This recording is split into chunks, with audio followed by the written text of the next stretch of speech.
ഇതാ വീട്. ഇതാ വീട്. മറ്റേ കാര്യം നടപ്പിലാക്കാട്ടോ. ഇവിടെ ആളില്ലേ? ആളുണ്ടല്ലോ ചേച്ചി, ഇവിടെ ആളില്ലേ? ആരോട് വന്നിണ്ടല്ലോ ചേച്ചിയെ? ആരാണ് അവിടെ കിടന്ന് കാറുണ്ട്? ഞാൻ നോക്കിട്ട് വരാം. ആരാ? ഞങ്ങൾ കേബിൾ ടി വി കംപ്ലൈന്റ് പറഞ്ഞിരുന്നല്ലോ ഇവിടെ വരുന്നത്. ചേച്ചി VIC നമ്പർ ഒന്ന് പറഞ്ഞുതരോ? പറഞ്ഞിരുന്നു. ചാനൽ കിട്ടുന്നില്ല, വേൾഡ് കപ്പ് കളി കാണാൻ പറ്റുന്നില്ല. അത് കാരണം നിങ്ങൾ എന്ത് കേബിൾ വർക്ക്? അത് ഇങ്ങനെയാണോ കേബിൾ വർക്ക്? ഞങ്ങക്ക് കളി കാണാൻ പറ്റാണ്ടായിട്ട് എത്ര ദിവസമായി? ബ്രസീലിന്റെ അർജന്റീന കളി ഒന്നും കാണാൻ പറ്റുന്നില്ല. നിങ്ങക്ക് കാശ് മാത്രം മതിയില്ലേ? അതെ, കാശ് മാത്രം അവരുടെ ലക്ഷ്യം. ഞങ്ങക്ക് CR7 കളി കാണേണ്ടതാ. ഞങ്ങളൊന്ന് അകത്ത് കയറി TV ഒന്ന് നോക്കട്ടെ ചേച്ചിയെ. നിങ്ങൾ ചാടിക്കടിച്ചാലോ? വാ, കയറുവായോ? നോക്ക്, കളി കാണാൻ പറ്റാണ്ട് ഭയങ്കര മൂട്.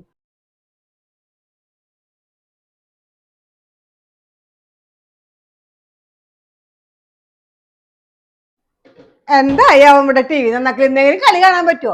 അയ്യോ, നമ്മുടെ ടിവിയാ ചേച്ചി. അയ്യോ, എന്താടി നമ്മുടെ TV? അയ്യോ ദൈവമേ, നമ്മുടെ TV കൊണ്ടുപോയി തോന്നുന്നുണ്ട് അവര്. ദൈവമേ,